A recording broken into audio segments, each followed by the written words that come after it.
વિદ્યાર્થી મિત્રો, તમે મજામાં હશો?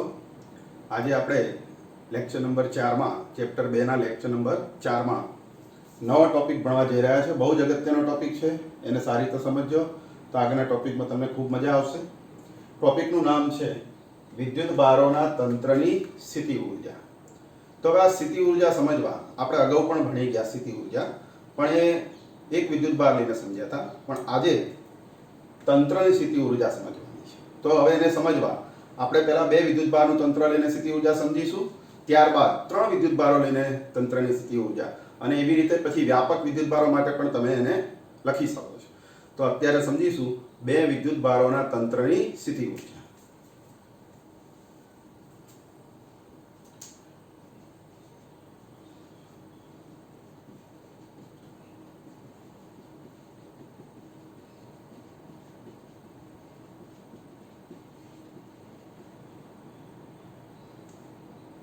વિદ્યાર્થી મિત્રો, આ બે વિદ્યુત ભારોના તંત્રની સ્થિતિ ઉર્જા સમજવા આપણે દ્વિપરિમાણ લઈને એને સમજીએ.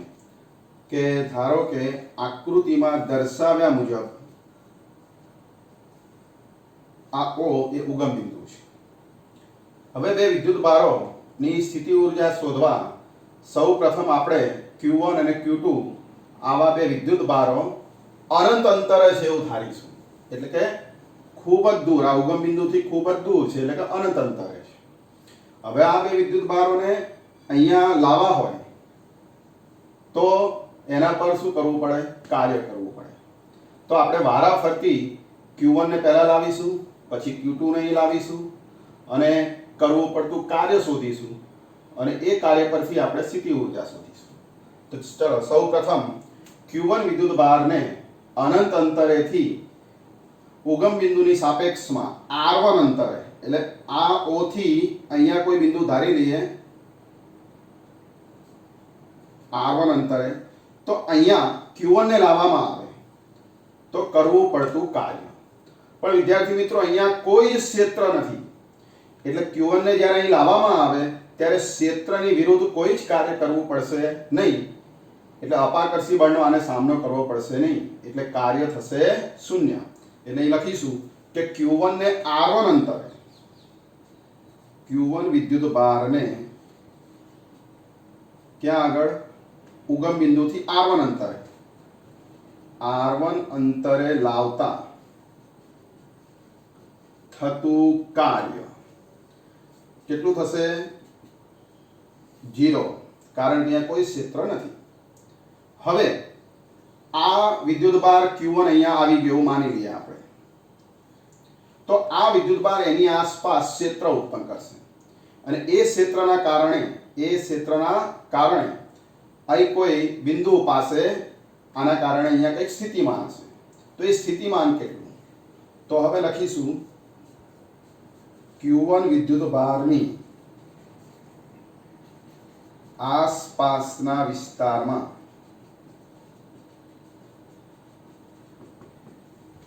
વિદ્યુત સ્થિતિમાન, અહીંયા વિદ્યુત સ્થિતિમાન ધારો કે P બિંદુ જેવું ધારી લઈએ તો ત્યાં સ્થિતિમાન V1 બરાબર, હવે આના કારણે અહીંયા સ્થિતિમાન, એટલે તમે સ્થિતિમાનનું સૂત્ર જાણો છો, કે પછી આ ઉદ્ગમ વિદ્યુત ભાર એટલે Q1 અને ભાગ્યા અંતર.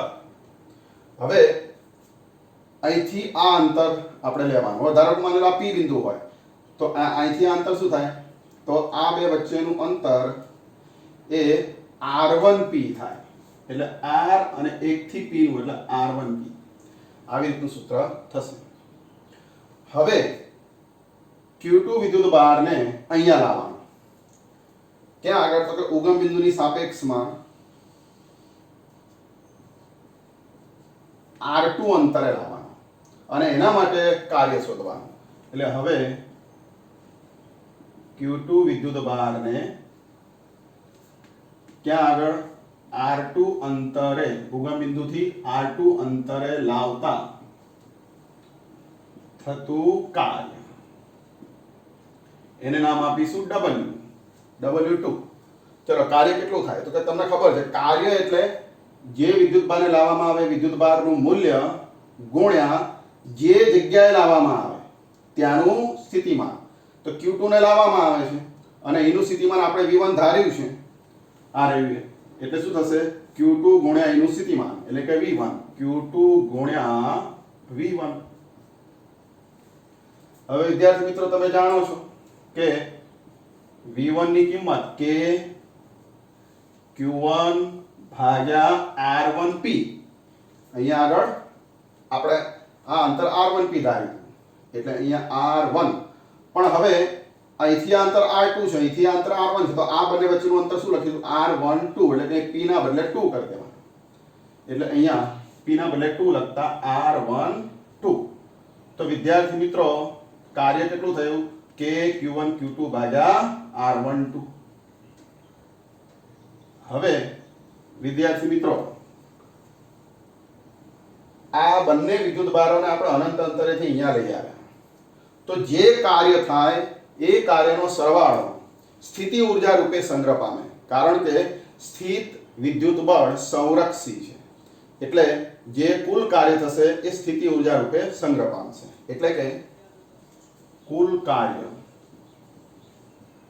W બરાબર W1 પ્લસ W2, એટલે W1 તો 0 છે કાર્ય, તો જે W2 છે એ જ શું થશે કુલ કાર્ય, એટલે કે પહેલા લખતા q1 ગુણ્યા q2 ભાગ્યા તે બે વચ્ચેનું અંતર r12. હવે વિદ્યાર્થી મિત્રો આ કાર્ય એ સ્થિતિ ઊર્જા રૂપે સંગ્રહ પામે છે, કારણ કે સ્થિત બળ એ સંરક્ષી બળ છે, એટલે સ્થિતિ ઊર્જાની સંજ્ઞા અહીંયા u લખતા આ સૂત્રને કહેવાય કે બે વિદ્યુત ભારોના તંત્રની સ્થિતિ ઊર્જા. આને કહેવાય બે વિદ્યુત ભારોના તંત્રની સ્થિતિ ઊર્જા, જે આપણે શોધવાની હતી. તો આવી રીતે સ્થિતિ ઊર્જા આપણે શોધી શકીએ છીએ. હવે આ સ્થિતિ ઊર્જાનું મૂલ્ય એ વિદ્યુત ભારોના ગુણાકારના સમપ્રમાણમાં અને તેમની વચ્ચેના અંતરના વ્યસ્ત પ્રમાણમાં છે. વિદ્યાર્થી મિત્રો તમને એવો પ્રશ્ન થાય કે પહેલા q1 ને લાવ્યા અને પછી q2 ને લાવ્યા, કદાચ પહેલા q2 ને લાવ્યા હોત અને પછી q1 ને લાવ્યા હોત તો પણ આ સૂત્રમાં કોઈ ફેર પડે નહીં, કારણ કે આ બંનેનો અહીંયા ગુણાકાર છે, એટલે ગમે તેને પહેલા લાવો એનાથી કોઈ સ્થિતિ ઊર્જામાં ફેર થતો નથી. બીજી વસ્તુ અગત્યની કે આ જે સ્થિતિ ઊર્જા છે એ માર્ગ ઉપર, એટલે કે જે કાર્ય થાય છે આ કાર્ય એ માર્ગ ઉપર આધારિત નથી, સ્થાન ઉપર આધારિત છે, કે તમે q1 ને q2 આ જે બે વિદ્યુત ભારો છે, અહીંયા આપણે q2 ને તો q1 અને q2 આ જે બે વિદ્યુત ભારો છે એને આપણે ક્યાં લાવ્યા છે એ અગત્યનું છે, કેવી રીતે લાવ્યા, કયા માર્ગે લાવ્યા એ અગત્યનું નથી, કારણ કે સ્થિત બળ એ સંરક્ષી છે. તો તમને ખ્યાલ આવી ગયો હશે. બીજું કે આ બંને વિદ્યુત ભારો એ ધન પણ હોઈ શકે, બંને ઋણ પણ હોઈ શકે, એક ધન એક ઋણ પણ હોઈ શકે. માની લો બંને ધન અથવા બંને ઋણ હોય તો બંનેનો ગુણાકાર શું થાય ધન, એટલે કે q1 * q2 ગ્રેટર ધેન શું થાય 0, એટલે બંને વચ્ચે બંને ધન હોય અથવા બંને ઋણ હોય તો સ્થિતિ ઊર્જા શું થાય તો કે આ ધન હોવાથી સ્થિતિ ઊર્જા ધન થાય, અને સ્થિતિ ઊર્જા ધન થાય એનો અર્થ એવો થાય કે જો બે વિદ્યુત ભારો વચ્ચેનું અંતર ઘટે, r ઘટે તો સ્થિતિ ઊર્જા વધે, અને અંતર વધે તો સ્થિતિ ઊર્જા ઘટે. હવે એક ધન ને એક ઋણ હોય તો બંને શું કહેવાય વિજાતીય. વિજાતીય હોય એટલે બંનેનો ગુણાકાર શું થાય લેસ ધેન 0. લેસ ધેન 0 હોય તો આ ગુણાકાર ઋણ હોય એટલે સ્થિતિ ઊર્જા ઋણ થાય, અને સ્થિતિ ઊર્જા ઋણ થાય તો બે વિદ્યુત ભારો વચ્ચેનું અંતર ઘટે તો સ્થિતિ ઊર્જા એ પણ ઘટે માઈનસ હોવાથી, અને અંતર વધે તો સ્થિતિ ઊર્જા વધે. તો આવી રીતે વિદ્યાર્થી મિત્રો સ્થિતિ ઊર્જા આપણે સમજી શકીએ. તો આ વાત થઈ બે વિદ્યુત ભારોના તંત્રની સ્થિતિ ઊર્જા.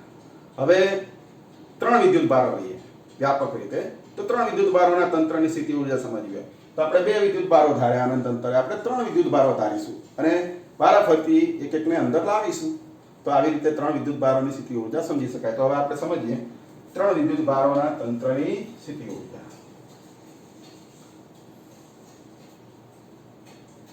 તો અહીંયા લખીશું ત્રણ વિદ્યુત ભારોના તંત્રની સ્થિતિ ઊર્જા.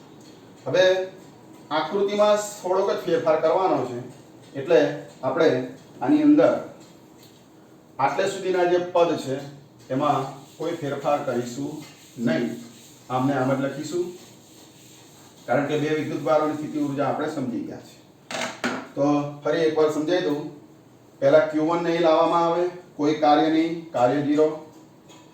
Q2 ને અહીંયા લાવવામાં આવે, R2 અંતરે, આટલું કાર્ય થાય.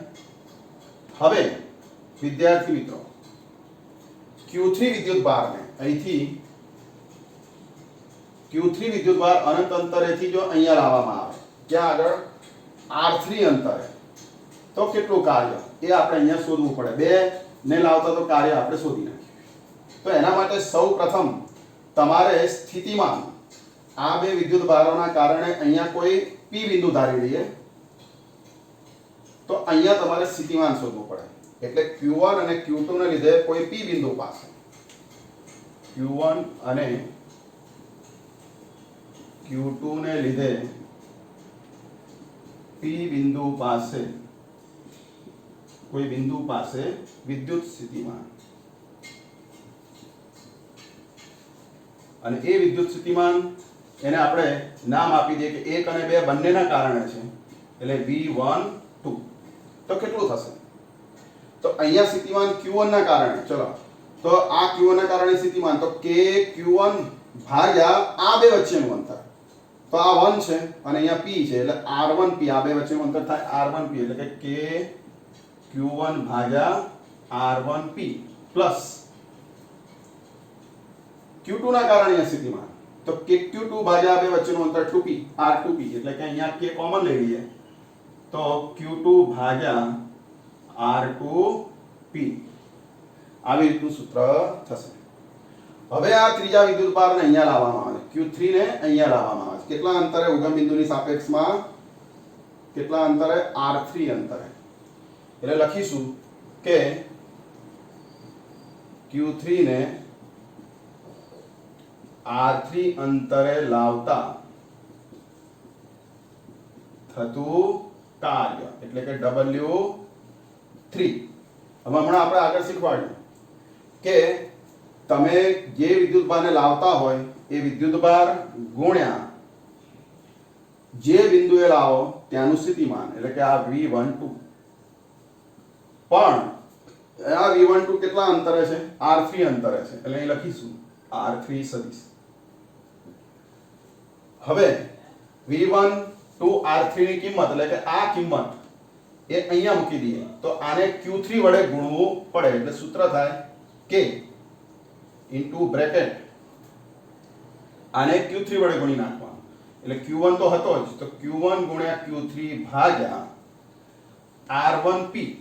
હવે અહીંયા વિદ્યાર્થી મિત્રો P ના બદલે 3 લખીશું, કેમ કે અહીંયા R3 અંતરે છે, પ્લસ Q2 અને Q3 ભાગ્યા R2P ના બદલે 3, તો P ના બદલે અહીંયા 3 મૂકી દેવાનું. તો આવી રીતે વિદ્યાર્થી મિત્રો આપણને ત્રીજા વિદ્યુતભારને લાવતા થતું કાર્ય મળે. તો આવી રીતે કુલ કાર્ય શોધવું હોય હવે તો આ W1 W2 W3, એટલે કે આને સમીકરણ નંબર 1 આપી દઈએ, આને નંબર 2 આપી દઈએ અને આને નંબર 3 આપી દઈએ. તો હવે કુલ કાર્ય શું થશે? તો વિદ્યાર્થી મિત્રો કુલ કાર્ય એ આ રીતે આપણે લખીશું.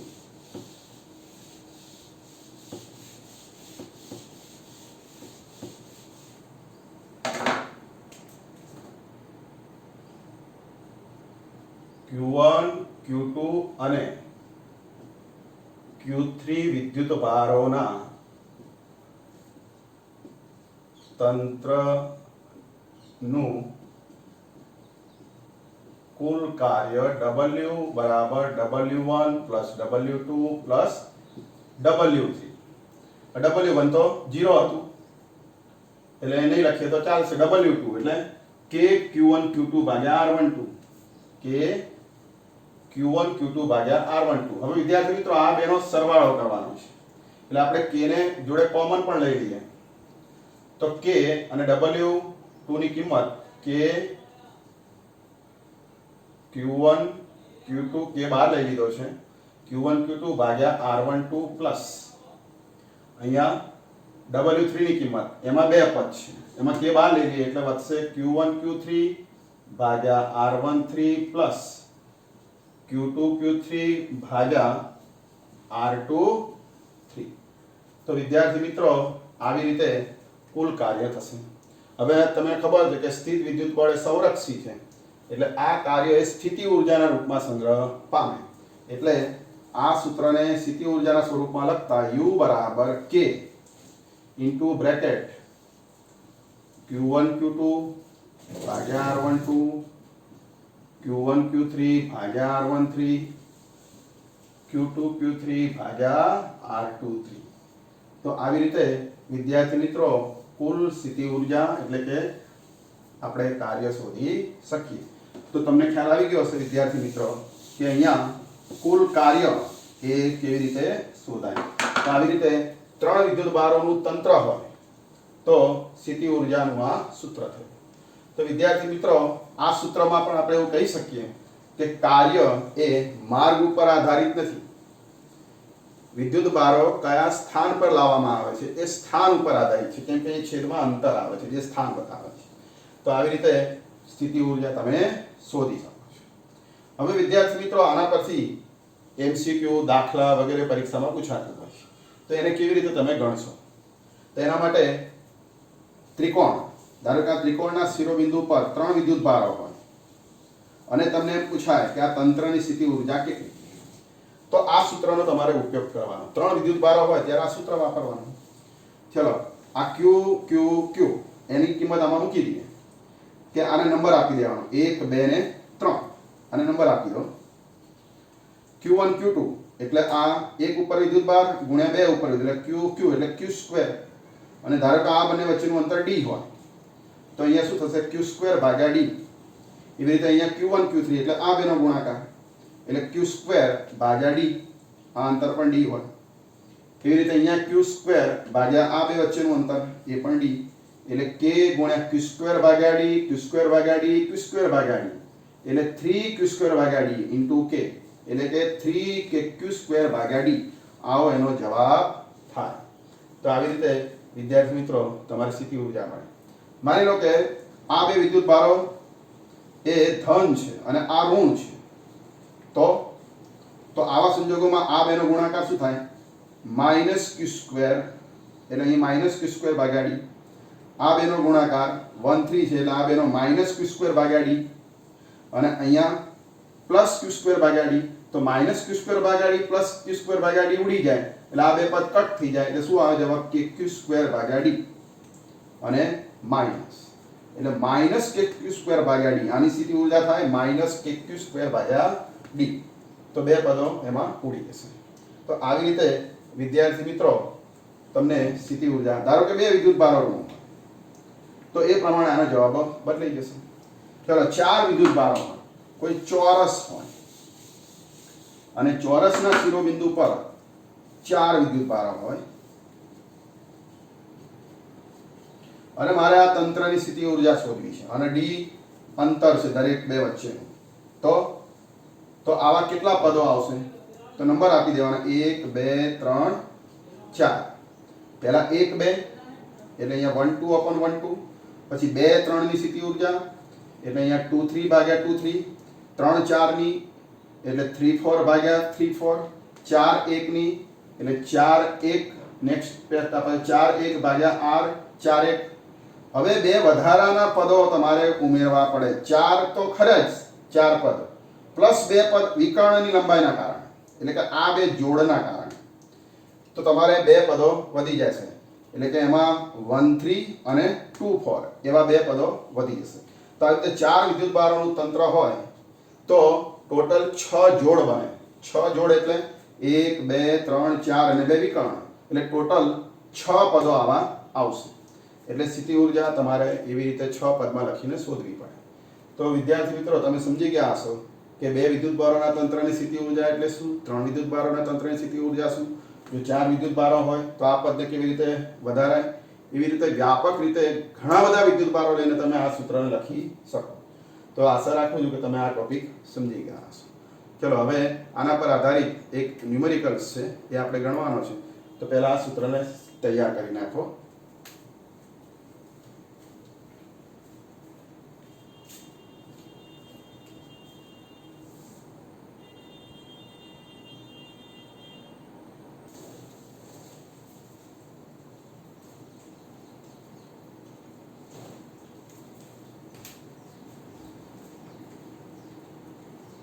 તો ચલો વિદ્યાર્થી મિત્રો, આપણે ઉદાહરણ નંબર 2.4 ગણીશું.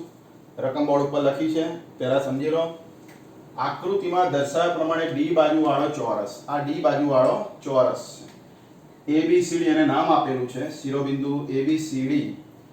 એના પર 4 વિદ્યુતભારો +Q -Q +Q -Q ગોઠવેલ છે. તો આ ગોઠવણી પ્રાપ્ત કરવા જરૂરી કાર્ય શોધો. અને બીજા નંબરે પૂછ્યું છે, ચારે વિદ્યુતભારોને જકડી રાખી Q0 ને ચોરસના કેન્દ્ર પર, એટલે કે અહીંયા E પર Q0 ને લાવવામાં આવે છે, તો વધારાનું કેટલું કાર્ય થશે એ આપણે શોધવાનું છે.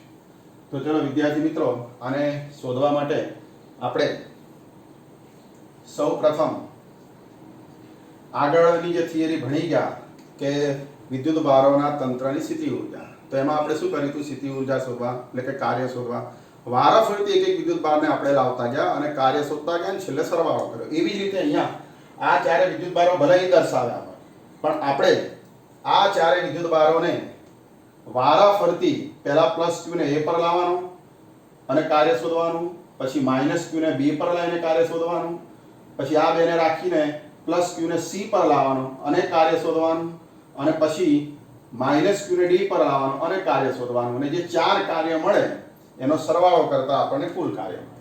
તો હવે આ ચાર વિદ્યુતભારને પહેલા આપણે શું કરીશું? કાઢી નાખશું અને વારાફરતી એક એકને લાવીશું. એટલે માની લો કે આ અત્યારે નથી એમ માની લો.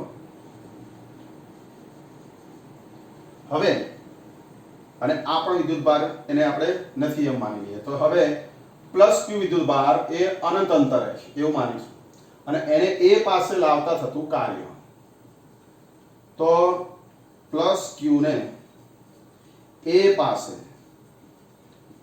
એ બિંદુ પાસે લાવતા થતું કાર્ય અથવા કરવું પડતું કાર્ય.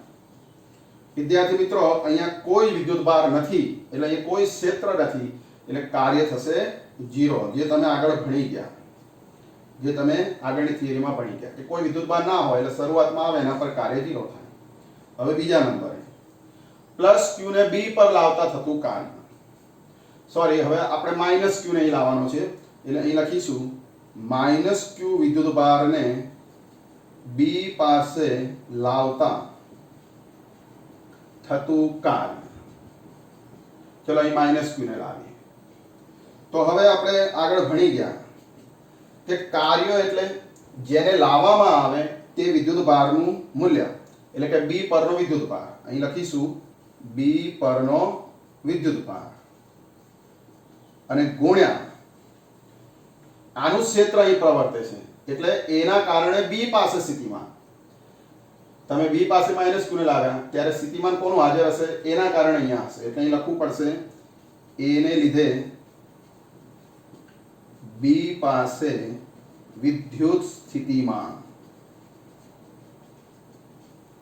એટલે આનું સાદુરૂપ આપતા W2 બરાબર B પરનો વિદ્યુતભાર -Q છે અને A ને લીધે B પાસે સ્થિતિમાન, એટલે +Q ના કારણે B પાસે સ્થિતિમાન. તો સ્થિતિમાનની વ્યાખ્યા અનુસાર K ગુણ્યા Q ભાગ્યા આ બે વચ્ચેનું અંતર D, એટલે કે અહીંયા D. એટલે આનું સાદુરૂપ શું થશે? -KQ² ભાગ્યા D. અને સમીકરણને નંબર આપતા જઈએ, 1 અને નંબર આપીશું 2. તો આવી રીતે અહીંયા કાર્ય થશે -Q ને લાવતા -KQ²/D. હવે +Q વિદ્યુતભાર અનંત અંતરેથી C પર લાવતા થતું કાર્ય. તો હવે ત્રીજા નંબરે +Q વિદ્યુતભારને C પર લાવતા થતું કાર્ય, એટલે W3. હવે +Q ને લાવવામાં આવે C પર, એટલે અહીંયા આવશે +Q વિદ્યુતભાર અને ગુણ્યા, હવે અહીંયા C પાસે A અને B બંનેના કારણે જે સ્થિતિમાન, એટલે કે આ બંને હાજર હતા ને લાવ્યા છે, એટલે A ના કારણે સ્થિતિમાન C પાસે, B ના કારણે સ્થિતિમાન C પાસે. એટલે અહીંયા a ને લીધે b પાસે a ને લીધે c પાસે સ્થિતિમાન એટલે શું થાય kq ભાગ્યા k ગુણ્યા q ભાગ્યા હવે આના કારણે અહીંયા સ્થિતિમાન એટલે અંતર કયું લેવું પડશે આ વિકર્ણ જેટલું હવે આ d હોય તો આ અંતર શું થાય તમને ખ્યાલ છે વિદ્યાર્થી મિત્રો d² + d² એટલે 2d² નું વર્ગમૂળ આ કર્ણ થયો એટલે √2d તો આ લંબાઈ √2d એટલે અહીંયા છેદમાં √2d અને પ્લસ b ના કારણે c પાસે સ્થિતિમાન એટલે k ગુણ્યા -q ભાગ્યા આ બે વચ્ચેનું અંતર d એટલે k ગુણ્યા -q ભાગ્યા બંને વચ્ચેનું અંતર d હવે વિદ્યાર્થી મિત્રો આની અંદરથી આપણે કોમન લઈ લઈએ k કોમન અને માઈનસ પણ કોમન લઈ લઈએ -q એટલે કે આના સ્વરૂપમાં મારે સૂત્ર લાવવું હોય તો k અને -q કોમન લઈએ -q ગુણ્યા q q² -q² અને ભાગ્યા d પણ કોમન લઈ લઈએ તો બ્રેકેટમાં શું વધશે તો અહીંયા k બાર આવી ગયો q બાર આવી ગયો d બાર આવી ગયો એટલે 1/√2 વધશે અને માઈનસ બાર કાઢ્યો એટલે -1/√2 અહીંયા આખે આખું પદ બાર આવશે એટલે અહીંયા 1 વધશે અને અહીંયા -1/√2 એટલે 1 - 1/√2 આનો 1 અને આનો -1/√2 એ પાછળ લખ્યું છે તો આને કહીશું સમીકરણ નંબર 3 ચલો હવે ચોથા નંબર અહીંયા આપણે q ને લાવી દીધો છે પ્લસ q ને હવે -q વિદ્યુતભાર ને અનંત અંતરેથી d પાસે લાવતા થતું કાર્ય -q વિદ્યુતભારને d પર લાવતા થતું કાર્ય એટલે એને નામ આપીશું W4 તો હવે વિદ્યાર્થી મિત્રો -q નહીં લાવવામાં આવે છે એટલે -q ગુણ્યા આ ત્રણેય વિદ્યુતભારો હાજર હતા અને આને લાવ્યા છે એટલે a ના કારણે સ્થિતિમાન d પાસે b ના કારણે d પાસે c ના કારણે ચલો a ના કારણે d પાસે તો અંતર d હોવાથી કે q² ભાગ્યા d -q ના કારણે d પાસે તો આ વિકર્ણ બન્યો અહીંયા આ બે વચ્ચે એટલે આ પણ √2d આ બંને વચ્ચેનું અંતર એટલે k -q સોરી અહીંયા q છે -q ભાગ્યા √2d અને પ્લસ q ના કારણે d પાસે c ના કારણે એટલે k + q ભાગ્યા d અંતર આવી રીતે સૂત્ર થશે તો વિદ્યાર્થી મિત્રો હવે આનું સાદુરૂપ આપીએ અને પછી આપણે શું શોધીએ કુલ કાર્ય શોધીએ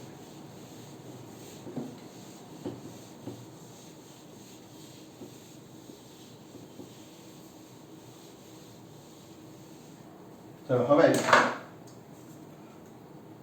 આનું સાદું તો W4 બરાબર આમાંથી kq²/d કોમન લઈ લઈએ kq/d બધામાંથી કોમન લઈ લઈએ એટલે -kq²/d અને બ્રેકેટમાં શું વધશે આ બહાર આવી ગયો એટલે અહીંયા 1 આમાં kq²/d બહાર આવી ગયો એટલે -1/√2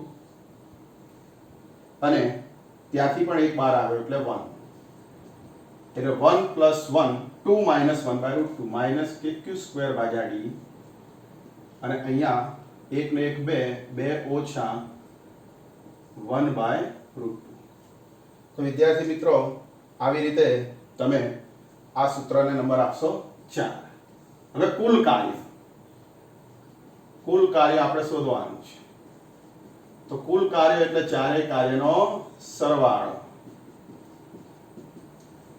તો શું થશે ચારેય કાર્યનો સરવાળો વિદ્યાર્થી મિત્રો તો ચારેય કાર્યનો સરવાળો તો ચલો હવે અહીંયા ચારેય કાર્યનો સરવાળો કરીએ પહેલું કાર્ય 0 હતું એટલે લઈ રાખીએ તો ચાલશે W2 જે આપણે અહીંયા -kq²/d W3 આ રહ્યું W3 -kq²/d આ બ્રેકેટમાં અને W4 -kq²/d * આ તો બધામાં kq²/d કોમન છે માઈનસ એટલે એને કોમન લઈ લઈએ kq²/d તો અહીંયા બ્રેકેટમાં શું વધશે તો અહીંયા બ્રેકેટમાં પહેલા આ બહાર આવશે એટલે અહીંયા 1 વધશે પછી આ પદ બહાર આવે એટલે 1 - 1/√2 વધશે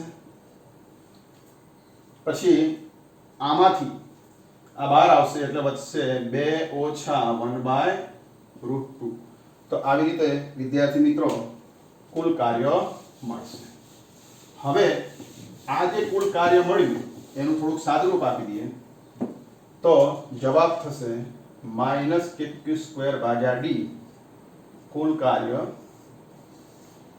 તો અહીંયા બ્રેકેટમાં 1 ને 1 2 ને 2 4 4 ઓછા 1/√2 1/√2 માઇનસ 2 વખત 2/√2 એટલે કાર્ય થશે માઇનસ કે ક્યુ સ્ક્વેર ભાગ્યા ડી 4 ઓછા હવે આનું સાદું રૂપ √2 2 વાર કહેવાય એટલે એક √2 ઉડી જાય તો 4 માઇનસ √2. વિદ્યાર્થી મિત્રો આટલું કાર્ય થશે. તો તમને ખ્યાલ આવી ગયો હશે કે 4 વિદ્યુત ભારો શિરોબિંદુ પર હોય તો આ તંત્ર પર કુલ કાર્ય એ આટલું થાય. હવે બીજા નંબરે રકમમાં આપ્યું હતું કે Q0 વિદ્યુત ભારને E પાસે લાવવામાં આવે અનંત અંતરેથી તો કેટલું કાર્ય. તો Q0 ને E પાસે કેન્દ્રમાં E પાસે એટલે કેન્દ્ર પાસે લાવતા થતું કાર્ય એટલે W ઇઝ ઇક્વલ ટુ આપણે હમણાં વાત કરી હતી કે ભાઈ જેને લાવવામાં આવે વિદ્યુત ભાર ગુણ્યા આ ચારે વિદ્યુત ભારના કારણે અહીંયા સ્થિતિમાન એટલે એના કારણે E પાસે સ્થિતિમાન B ના કારણે C ના કારણે D ના કારણે તો એના કારણે શું થાય સ્થિતિમાન કે Q ભાગ્યા આ બે વચ્ચેનું અંતર. હવે આ બે વચ્ચે શું અંતર થતા √2D નું અડધું ભાગ્યા 2 √2D ભાગ્યા 2 એટલે D/√2 એટલે અહીંયા આવશે D/√2 પણ પ્લસ માઇનસ q ના કારણે અહીંયા સ્થિતિમાન એટલે આ બે વચ્ચેનું અંતર લેવું પડશે એટલે k ગુણ્યા -qd/√2 c ના કારણે આ પણ d/√2 અંતર છે એટલે kqd/√2 અને છેલ્લે d ના કારણે એટલે k -q/d/√2. તો વિદ્યાર્થી મિત્રો અહીંયા જુઓ કે ધનના કારણે જેટલું સ્થિતિમાન છે a ના કારણે જેટલું સ્થિતિમાન છે એટલું જ b ના કારણે ઋણ છે. c ના કારણે જેટલું સ્થિતિમાન છે કેન્દ્ર પાસે એટલું જ d ના કારણે છે એટલે a અને c ના કારણે જે સ્થિતિમાન છે એટલું જ b અને d ના કારણે ઋણ છે એટલે આ બે પદ ઉડી જાય આ બે પદ ઉડી જાય એટલે શું થાય 0 સ્થિતિમાન 0 થઈ ગયું કેન્દ્ર પાસે ચારે વિદ્યુતભારના કારણે તો કાર્ય પણ શું થાય કોઈ વિદ્યુતભારને કેન્દ્ર પાસે લાવતા 0 તો કુલ કાર્ય એ અહીંયા શું થશે શૂન્ય થશે. તો વિદ્યાર્થી મિત્રો આવી રીતે આ ઉદાહરણ 2.4 તમે ગણી શકશો.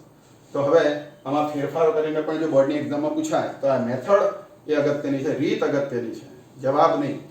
રીત સાચી હશે તો જવાબ તો સાચો આવવાનો જ છે. તો આ એક્ઝામ્પલ એની તમે 2 થી 3 વાર લખીને પ્રેક્ટિસ કરજો. પહેલા થિયરી સમજજો અને પછી આ દાખલો ગણજો તો જ આમાં કંઈક તમે સારી રીતે સમજીને ગણી શકશો. તો આજે આટલું રહેવા દઈએ છીએ. નેક્સ્ટ લેક્ચરમાં બાહ્ય ક્ષેત્રમાં જે સ્થિતિ ઉર્જા છે એની વાત કરીશું. તો ત્યાં સુધી આટલું એને તૈયાર કરવું. જય સ્વામિનારાયણ.